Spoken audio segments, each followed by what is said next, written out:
poverty does not equal crime. And what I mean by this is that in Zambia, I felt safer on the street that I was on there than I do on my street in Bristol, where about 2 weeks before I left for my journey in Zambia, someone had smashed a window in my car, only to take £5, which was a bit insulting.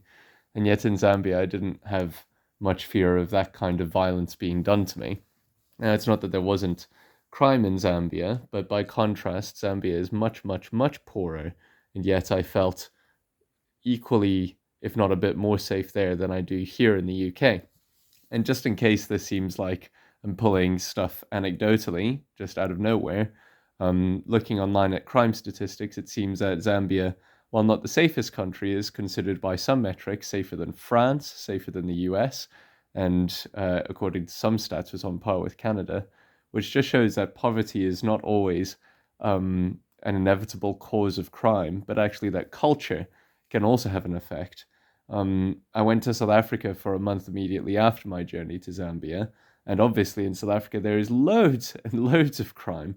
And again, I think that's because of cultural difficulties rather than mere poverty, because many people in Southern Africa, Zambia included, view South Africa as an extremely wealthy country by contrast.